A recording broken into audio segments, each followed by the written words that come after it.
Hello my dear friends, welcome to Jio expert with ARL। देखिए, यहाँ पर आपको पता है वर्ल्ड कप स्टार्ट हो चुका है और पाकिस्तान का क्या ड्रामा चल रहा है वो सबको पता ही है। अब यहाँ पर हम देखेंगे कि अब रिएक्शन के नाम पर पाकिस्तान की पब्लिक किस तरीके से सोचती है, क्या ड्रामा कर रही है, या मतलब किस तरीके से वो अपने पॉइंट ऑफ व्यू को रखती है, हम इस पर बात करेंगे। वीडियो है सना अमजद का, आप काफ़ी लोग जानते होंगे जो रिएक्शंस को देखते हैं। और मैं आपको एक बात बता दूं, देखिए यहाँ पर रिएक्शंस पर एनालिसिस करने का मेरा मकसद ये है। ऐसे तो बहुत सारे लोग हैं जो अपनी अपनी अच्छी एनालिसिस दे रहे हैं, लेकिन मुझे लगता है कहीं ना कहीं कुछ चीज़ मिस हो रही है जो मेरे पॉइंट ऑफ व्यू से और मेरे माइंडसेट के कई लोग हैं, ठीक है, उनके दिमाग में भी रहती होगी। तो मैं उन चीज़ों को एनालाइज करने की कोशिश करूंगा जो इन बिटवीन द लाइन्स होती हैं, जो मतलब ईजिली किसी को दिखती नहीं है। तो मेरा कहने का मतलब यह है कि जो रिएक्शन से जो भी पॉइंट्स निकल के आएंगे, जो मैं एनालाइज करूंगा, आपके सामने दूंगा, वो उसको जियो पॉलिटिक्स से भी कनेक्ट करके देखेंगे कि चल क्या रहा है, जिससे कि आपकी अंडरस्टैंडिंग बढ़ेगी। अभी स्टार्ट करते हैं वीडियो और इसके साथ साथ हम एनालिसिस करते रहेंगे। तो स्टार्ट करते हैं। पहला मैच इंडिया वर्सेस यूएस से इंडिया ने यूएस को हराकर अपने नाम कर लिया है। सूर्या कुमार यादव की धमाकेदार एंट्री, 10 चौके और 4 छक्के। सर, क्या कहना चाहेंगे आज टीम इंडिया की परफॉर्मेंस पर और उनकी जीत पर? उन्होंने T20 वर्ल्ड कप का पहला मैच यूएस के खिलाफ अपने नाम कर लिया है।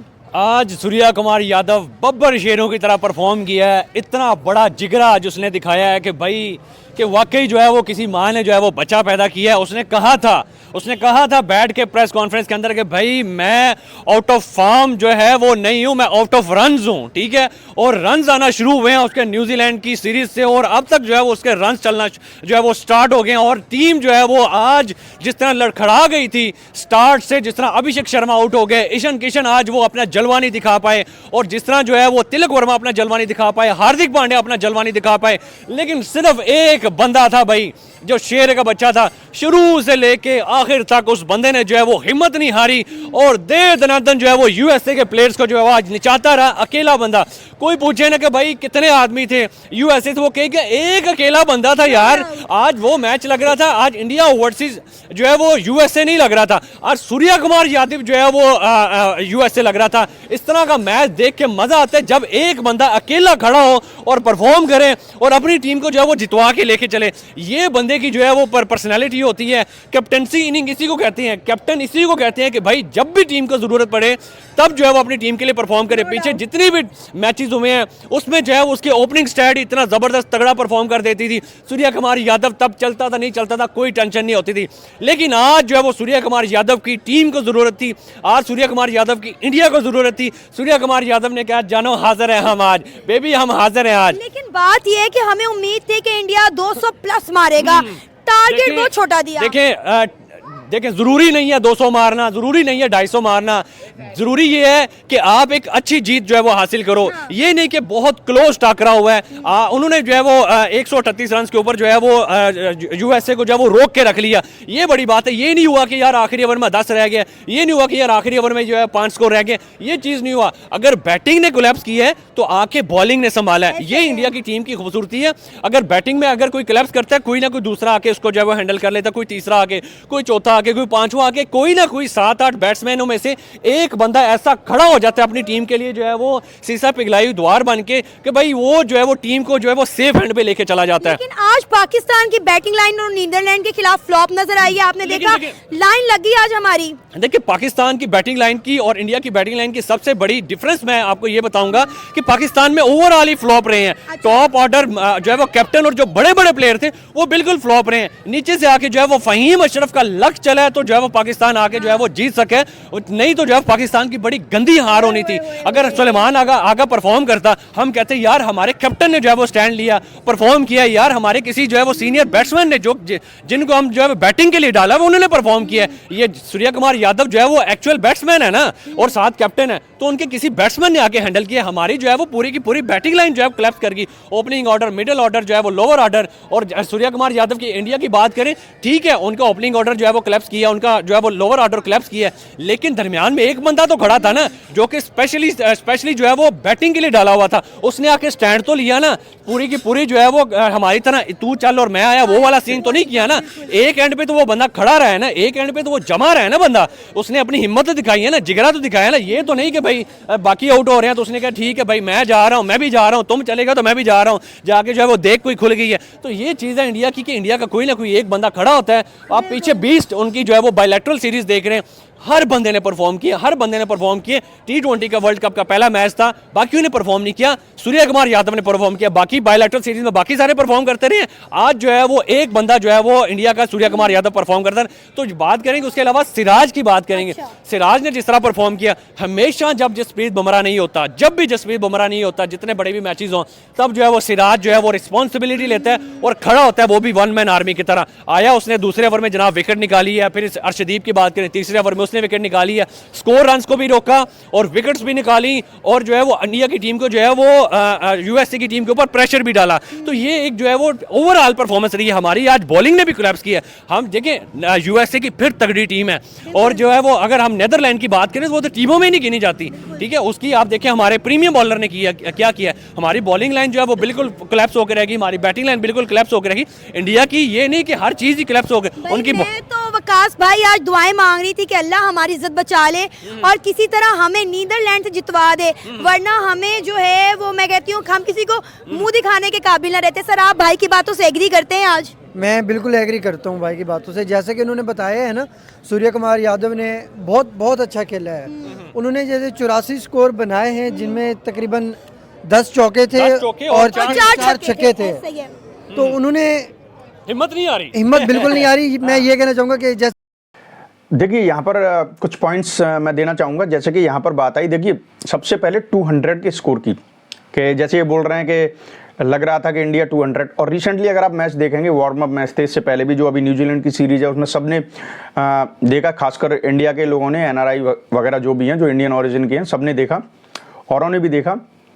देखो कल का जो मैच हुआ था उसमें जो कुछ भी था, इस बात में नो डाउट कि बैटिंग ऑर्डर कोलैप्स तो कर गया था, ठीक है। लेकिन हम जब एक क्रिटिकल एनालिसिस करते हैं तो पॉजिटिव नेगेटिव दोनों चीज़ देखते हैं। पॉजिटिव उसमें यह रहा कि हमें इनिशियल मैच में ही पता चल गया कि हमारे अंदर क्या प्रॉब्लम क्रिएट हो सकती है, ठीक है। ये पॉजिटिव है जो सीखने का है, और मुझे पूरा विश्वास है कि इंडियन टीम अगली बार अब ये गलती नहीं करने वाली है। पहले से ही अब सारा बिल्कुल सिस्टमैटिक अपने आप को बिल्कुल ट्रेंड और प्रिपेयर करके आएगी। दूसरी चीज़ ये है कि देखिए इतना बैटिंग लाइनअप होने के बावजूद कोई चला नहीं, कोलैप्स कर गया ऑलमोस्ट। तो सूर्य कुमार यादव उन्होंने कैप्टेंसी दिखाई, और प्लस ये तो पता ही है फॉर्म में, मतलब अब देखा जा रहा है कि वो रन्स भी बना रहे हैं, बिल्कुल कैप्टन एज ए कैप्टन वो अच्छा कर ही रहे थे। उनके काफ़ी सारे रिकॉर्ड्स हैं टीम को लेकर के, लेकिन उसके साथ साथ उनके जो रन्स नहीं निकल रहे थे वो निकलना स्टार्ट हो गए। और कल अकेले नो डाउट उन्होंने ही सब कुछ संभाला बैटिंग साइड से, ठीक है। अब आप यहाँ पर ये देखो कि जैसे 200+ स्कोर की बात चल रही थी, आपको ये मानना पड़ेगा कि जब सब कुछ इतना क्या कहते हैं डिसबैलेंस होने के बावजूद इंडिया ने स्कोर कर दिया 161, और आप ये नहीं कह सकते कि यूएसए गलत खेल रहा था। यूएसए बहुत अच्छा खेल रहा था। और देखो बीइंग इंडियन, मैं आपको एक और बात बता दूं, कल के मैच में रियल एंजॉय आया था, क्योंकि होता क्या है ना, जब वन साइडेड मैच होता है, आपको पता है सामने वाली टीम कुछ है नहीं, तो वन साइडेड है, तो उसको देखने में इंटरेस्ट नहीं आता। बीइंग इंडियन और मेरे जैसे लगभग सारे इंडियंस, सब ने कल का मैच एंजॉय किया था, और अच्छा लगा था कि सामने एक ऐसी टीम है जो वाकई में मतलब लेवल प्लेइंग फील्ड हो रहा है, ठीक है, बिल्कुल ग्राउंड पे है, और बिल्कुल उसी तरीके से जो चुनौती दे रही थी। तो it was looking very fantastic, और हम एंजॉय भी कर रहे थे, ठीक है। ऐसा तो है नहीं कि हम पाकिस्तान की तरह हर चीज़ में जियो पॉलिटिक्स और माइंडसेट को बिल्कुल फैनेटिक करते हैं। भाई गेम है, गेम की स्पिरिट हमने बहुत एंजॉय किया, मैंने बहुत एंजॉय किया, ठीक है। और वैसे देखा जाए तो आधे से ज़्यादा तो लगभग प्लेयर्स भी कहाँ के हैं, एनआरआई हैं, ठीक है। भाई देखने में अच्छा लगता है, अगर आप उस तरीके से बात करेंगे तो मैं ऐसे बात कर सकता हूँ। बट मेन चीज़ क्या थी कि एक बात बिल्कुल क्लियर है कि इंडिया अगर और टीम्स के हिसाब से नॉर्मल भी खेले ना, तो 200+ स्कोर, आप देखिए कल इतना सब कुछ होने के बाद भी 161 का स्कोर हो गया। अगर ये थोड़ा सा भी नॉर्मल खेलते तो 200+, it means 200+ in T20 has been a normal for Indian team. 200 तो वो तब बना देती है, बिल्कुल नॉर्मल खेल रही है, और थोड़ा सा भी एक्स्ट्रा ऑर्डिनरी जिस दिन खेल गई तो वो 250, आई थिंक 300 तक भी जा सकता है, बिकॉज रिसेंटली न्यूजीलैंड के खिलाफ 271 का स्कोर बना था, ठीक है। तो पॉजिटिव ये है कि कल हमें कमियां पता चल गई, उसको हम बिल्कुल रिफॉर्म करके दोबारा टीम को लेके आएंगे। और अच्छी बात ये भी थी कि कल के मैच को देखने से लग रहा था कि एक टक्कर की टीम के साथ हम खेल रहे हैं, ओके, अब इसके अलावा बात आती है इंडिया पाकिस्तान के कंपैरिजन की। नो कंपैरिजन, लेकिन बीइंग पाकिस्तानी ये लोग करते रहते हैं। तो आप एक बात बताइए, आयरलैंड के खिलाफ कल पाकिस्तान कैसे जीता है? लास्ट ओवर तक, और वो लगता है कि जिससे कोई उम्मीद नहीं थी उसने कुछ रन बना दिए थे, otherwise almost Pakistan has lost the match. Okay, तो ये चीज़ें हैं। हाँ, कल कोलैप्स की थी, लेकिन कई चीज़ें पॉजिटिव निकल कर भी आई। जो माइंडसेट पाकिस्तान के अंदर है नहीं कि वो इन चीज़ों को समझ पाए कि पॉजिटिव क्या है, क्रिटिकल थिंकिंग क्या है। तो this was the critical thinking and still the critical thinking of Indian match yesterday with USA. Surya Kumar Yadav, Sky, बहुत अच्छा खेले, अकेले ही सबको संभाला। Well done Surya Kumar Yadav, all the best for the matches ahead and wish you all the best that India is going to be the winner of this T20 World Cup in 2026। अभी आगे और देखते हैं क्या बात है। जब वन मैन आर्मी होता है ना, उन्होंने वैसे खेला है, बिल्कुल पूरी ऐसी है। टीम को उन्होंने दलदल से निकाला है और जितवाया है मैच। बिल्कुल ऐसा ये ही बात है। भाई ने बड़ी जबरदस्त की है कि टीम बिल्कुल दलदल में फंस गई थी। आज इस तरह हमारे बॉलर्स ने हमें निकाला है। अगर आज हमारे आखिर में बॉलर ना चलते तो हम तो सर नीदरलैंड के खिलाफ हार गए थे। आप क्या कहेंगे? थोड़ा सा आगे आइएगा, क्या कहना चाहेंगे आज आप? आज तो बस हमारी तो इज्जत बच गई फेम अशरफ की वजह से।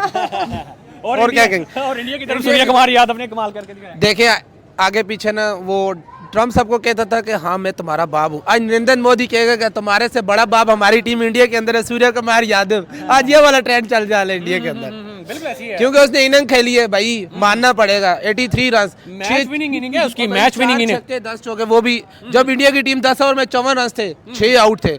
उसके बाद सब यही बोल रहे थे, मेरे जहन में तो यही था 80 पे टीम आउट हो जाएगी। मैंने कहा आज इंडिया का बेड़ा गर्क हो जाने वाला है, मगर सूर्य कुमार यादव ने कहा कि पीछे मैं बाप हूँ, मुझे ना बोलो।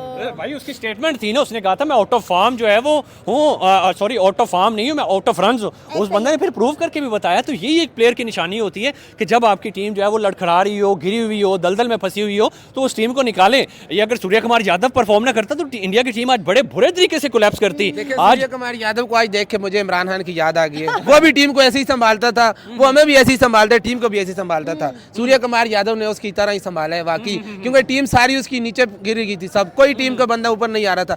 अब ईशान किशन के लिए वो तैयार हो के ईशान किशन को आउट कर दिया, मोहम्मद अली खान ने आउट कर दिया। उसके बाद अभिषेक शर्मा पहली बॉल पे आउट हो गया, दुबे आउट हो गया, तलिक वर्मा आउट हो गया, रिंकू सिंह आउट हो गया। हालांकि मैन हिटिंग उनका हार्दिक पांड्या, मुझे उससे बहुत उम्मीद थी कि वो खेलेगा, वो भी आउट हो गया। मगर एक ही बंदा खड़ा रहा, वो 20 ओवर अकेला तने तनहा लड़ता रहा, अकेला खेलता रहा।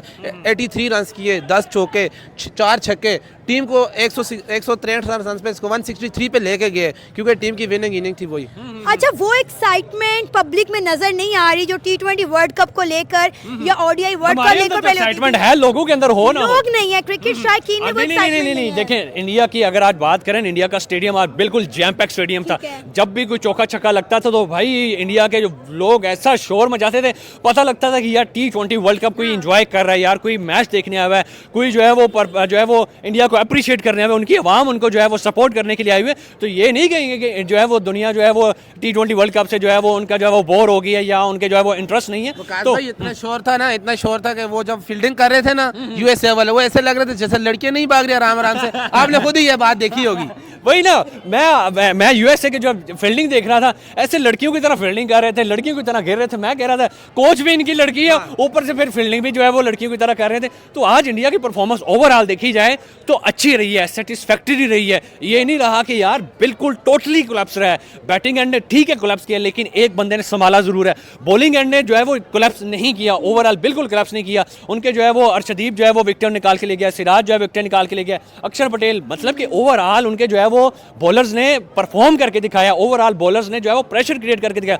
आज सूर्य कुमार यादव की बात करूं तो बैटिंग में भी उसने परफॉर्म किया और अपनी कैप्टनसी भी करके दिखाई है। उसको पता था कि मैंने किस बंदे को कहां पे पकड़ना है, मैंने किस बंदे के लिए किस बॉलर को यूटिलाइज करना है, कहां पे मैंने स्पिनर्स को यूटिलाइज करना है, कहां पे मैंने जो है वो कौन सा जो है वो अपना जो है वो ट्रिक यूज करनी है। आज देखें यूएसए वाले अभिषेक की तैयारी करके आए, जो है वो ईशान किशन की तैयारी करके आए, रिंकू की तैयारी करके, दूसरों की तैयारी करके, ठीक है वो भाई टेस्ट में पास हो गए, लेकिन सूर्य कुमार यादव को किसने पकड़ना था? एक ने एक जो है वो सिलेबस आउट ऑफ सिलेबस आ ही जाता है, कोई ना कोई ऐसा प्लेयर इंडिया का जो कि भाई इंडिया को परफॉर्म करके बताता है और इंडिया को जो है वो विनिंग साइड पे लेके चला जाता है। आज इंडिया का जो मैच चल रहा था, एक टाइम में लग रहा था कि इंडिया जो है वो शायद, देखिए मैं I don't agree with this statement कि यूएसए फील्डिंग अच्छी नहीं कर रही थी। यूएसए ने बहुत अच्छी फील्डिंग कर रही थी, जहाँ तक मैंने देखा है मैच, और सबको लगता भी होगा कि बहुत अच्छी फील्डिंग कर रही थी। यूएसए ने दरअसल बियॉन्ड एक्सपेक्टेशंस जाके मतलब परफॉर्म किया था, और तो सब शॉक भी हो गए थे। तो ऐसा तो नहीं कह सकते फील्डिंग गलत हो रही थी। हाँ, इंडिया की जब फील्डिंग चल रही थी तो कुछ चीज़ें अनफॉर्चुनेटली ऐसी हो रही थी, कई सारे कैच मिडिल मतलब सामने की तरफ गिर रहे थे, तो जहाँ तक मतलब फील्डर आसानी से पहुँच नहीं जाता। ऐसे बहुत सारे कैच थे जो ड्रॉप हुए थे, मतलब not because of the fault of player और फील्डर, वो इस तरीके से गिर रहे थे। नहीं तो अब ऐसे तो हम भी कह सकते हैं कि अरे वो इधर उधर गिरते तो विकेट गिर जाती थी, कि ये गेम में होता रहता है, ये फालतू की बातें करने से कोई फ़ायदा नहीं है। हाँ, यूएसए ने बहुत अच्छा खेला। हाँ, बैटिंग में वो उतना नहीं कर पाई जैसा कि उन्होंने फील्डिंग में किया था स्पेशली, तो मैं इस बात से अग्री नहीं करता हूँ कि उनकी फील्डिंग बहुत बेकार थी। ठीक है, तो ये पहला मैच था। आपको पता है कि पाकिस्तान आयरलैंड से कैसे जीता, स्कोर 148। आयरलैंड जैसी टीम, यूएसए का तो फिर भी मान सकते हैं कि देखिए, आपको एक बात बताऊं, एक माइंडसेट बहुत बड़ी चीज़ होती है। USA somehow is the most powerful country in the world. ठीक है, पैसे की कमी नहीं है, ट्रेनर्स की कमी नहीं है, और वो पैसे से टैलेंट को खरीदने में माहिर रहे हैं स्टार्ट से।